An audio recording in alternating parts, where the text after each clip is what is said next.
Hello student, how are you? कैसे हैं आप?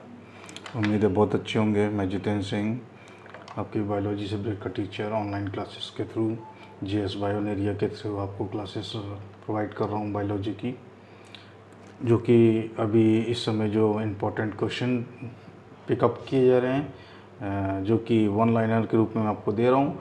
और ये सब एमसीक्यूज़, ये सारे क्वेश्चन जो वन लाइनर में मैं दे रहा हूँ, ये सब एमसीक्यूज़ में बनकर आए हैं। तो इन क्वेश्चन को, इम्पोर्टेंट क्वेश्चन को मैंने पिकअप किया है, निकाला है, और इनकी कुछ बेसिक इन्फॉर्मेशन भी आपसे हम लोग डिस्कस करेंगे। ठीक है ना? तो इस वीडियो को हम देखते हैं। ये पार्ट 3 है, तीसरा पार्ट है हमारा। इम्पोर्टेंट एमसीक्यू का तीसरा पार्ट है, आप लोग ज़रूर देखें। क्लास 10th के लिए यूज़फुल है, class 10th and NEET foundation. जो बच्चे नीट फाउंडेशन या नीट की फ्यूचर प्लान है इनका, उनके लिए बहुत ही यूज़फुल है। चलिए आज शुरू करते हैं।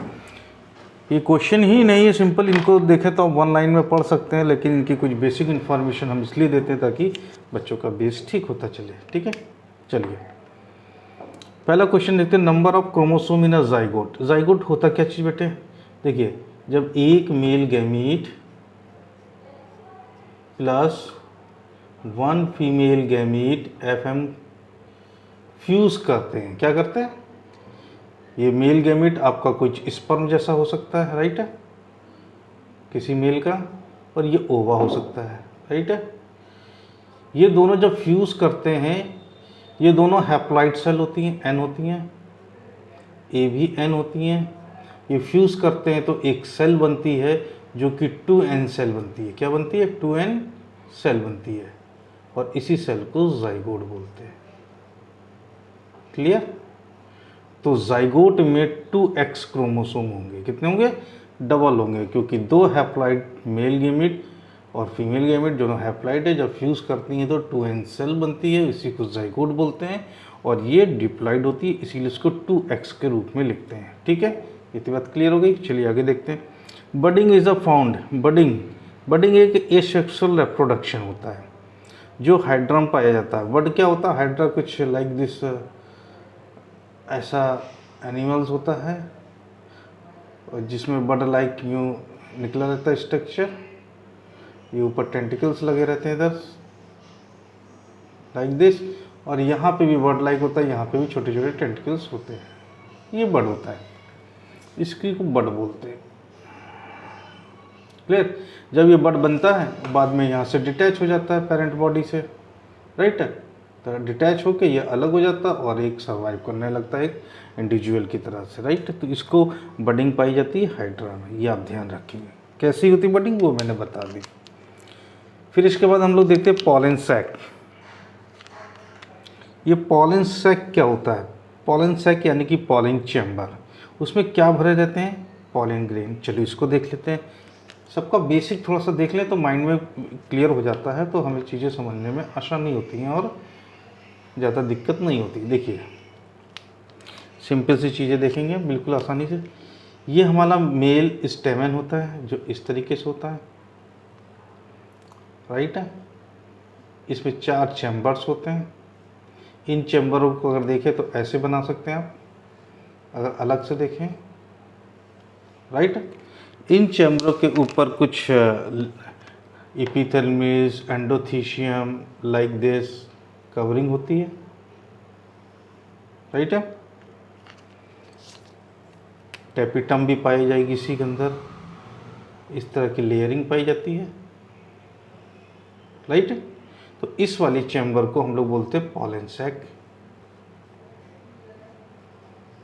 पॉलन सैक भी बोलते हैं, इसी को चैम्बर भी बोल देते हैं, पॉलन चैम्बर, राइट है। इसी पॉलन चैम्बर में छोटे छोटे ग्रेन्यूल लाइक स्ट्रक्चर्स होती हैं, आपको दिख रही होंगी, ठीक है।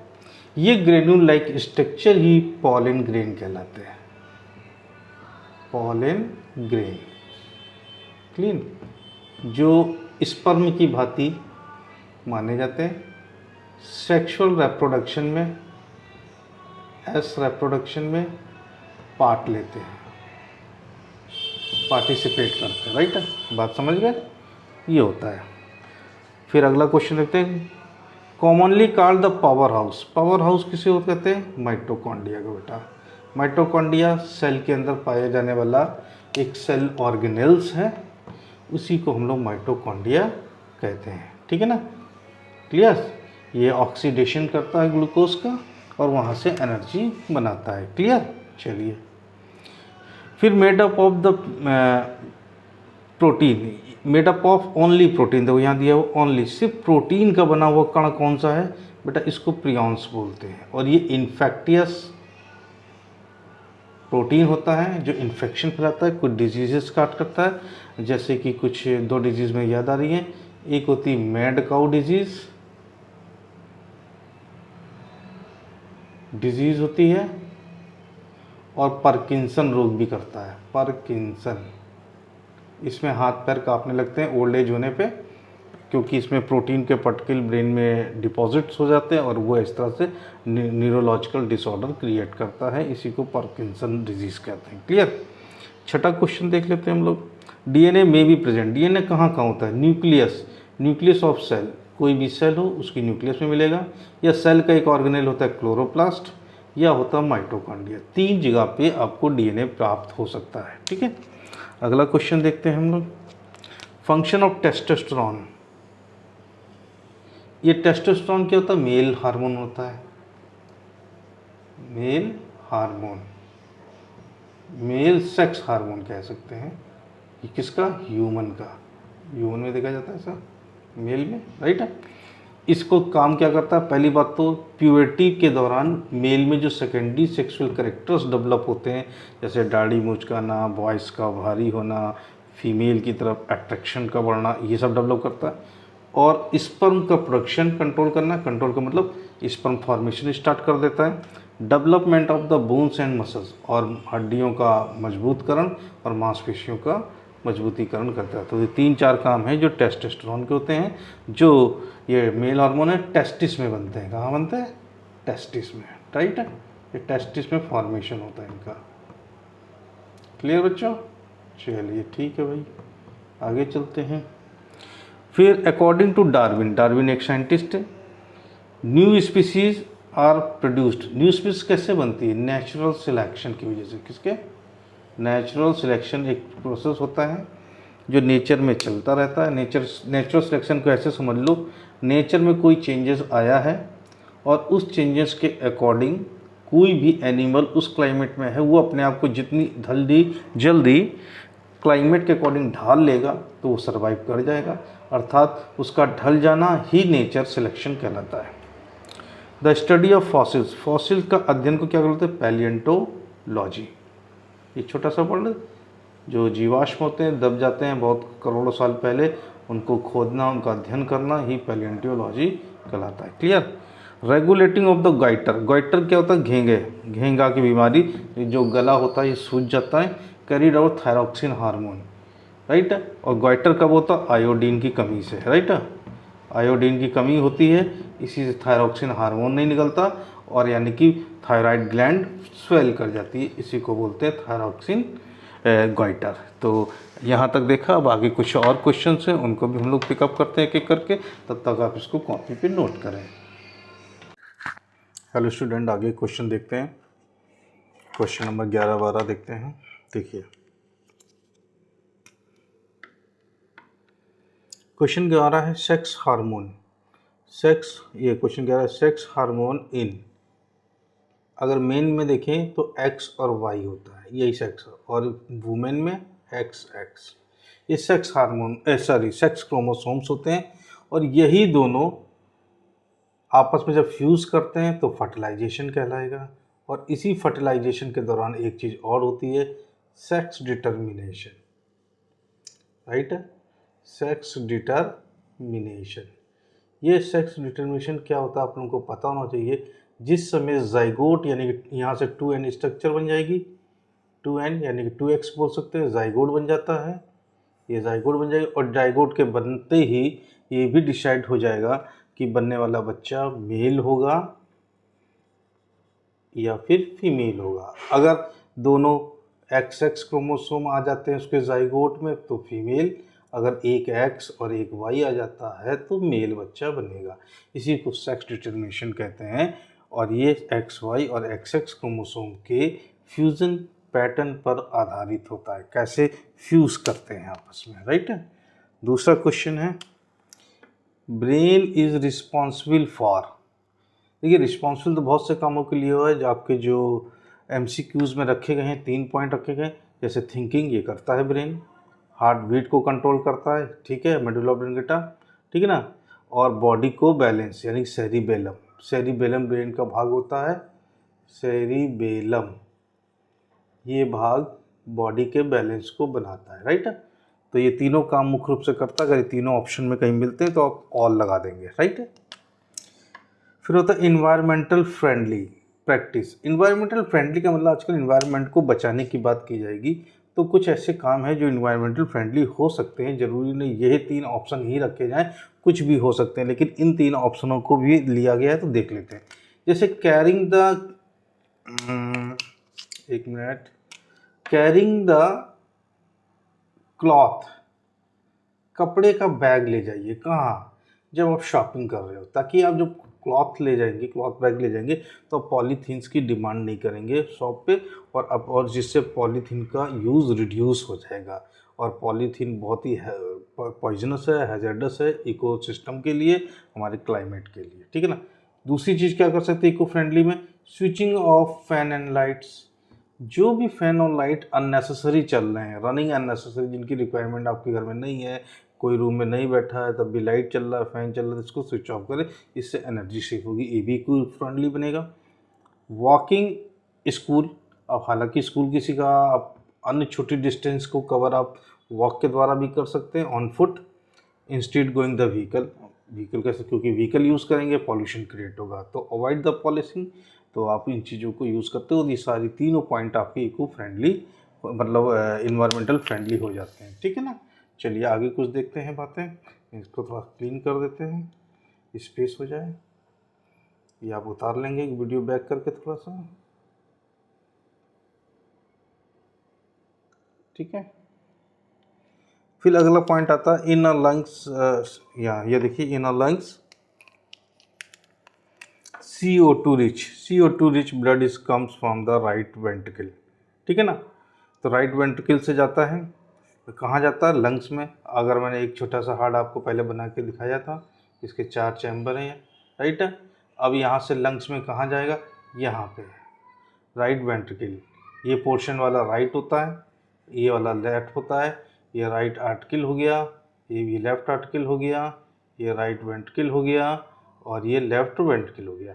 तो ब्लड यहाँ से जाएगा आपके लंग्स के लिए, राइट। ये मैंने कल बताया था, ये लंग्स से आ रहा है, राइट।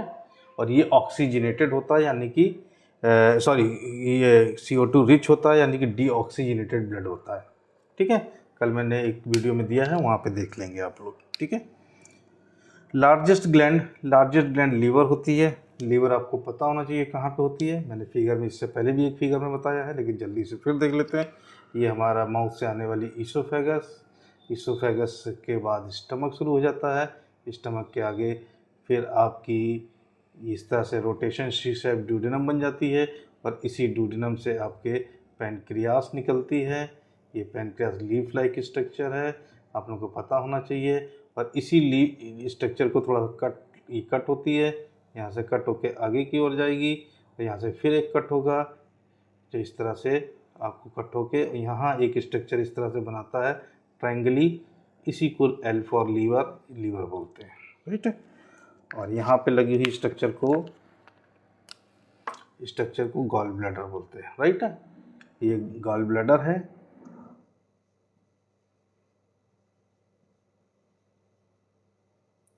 ये लीवर है। तो पोजीशन समझते चलें ताकि आपको दिक्कतें ना हो। ये स्टमक है, ये ईसोफेगस है, ठीक है ना, ये पैनक्रियास है, ठीक है ना। चलिए ये बात क्लियर होगी। अगला non directional movement of plant, non directional plant का नॉन डायरेक्शनल यानी किसी की दिशा में नहीं, ना वो सनलाइट की डायरेक्शन में मूव कर रहा है, ना ग्रेविटी के। तो इस तरह के मूवमेंट को हम लोग नेस्टिक मूवमेंट बोलते हैं। क्या बोलते हैं? नेस्टिक मूवमेंट, जो कि प्लांट में आपको देखने को मिलता है। याद कर ले, नेस्टिक मूवमेंट। क्लियर? फिर अगला example of the reflex action. देखिए, रिफ्लेक्स एक्शन का मतलब किसी भी क्रिया के प्रति अगर कोई ऑटोमेटिक क्रिया शरीर कर रहा है तो वो रिफ्लेक्स, वो होती है स्नीजिंग। छींक का आना एक रिफ्लेक्स एक्शन का उदाहरण है। ठीक है ना?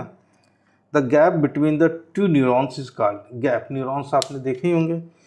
अगर कोई न्यूरॉन्स है इस तरह से बनाया हुआ है न्यूरॉन्स, ये डेंड्राइट्स लगे हुए हैं, ये लगे हुए हैं, ये सिनेप्टिक नोब्स हैं, फिर एक न्यूरॉन्स हैं, डेंड्राइट्स हैं, राइट, और ये एक्सॉन हो गया, सिनेप्टिक नोब्स हो गए बीच में।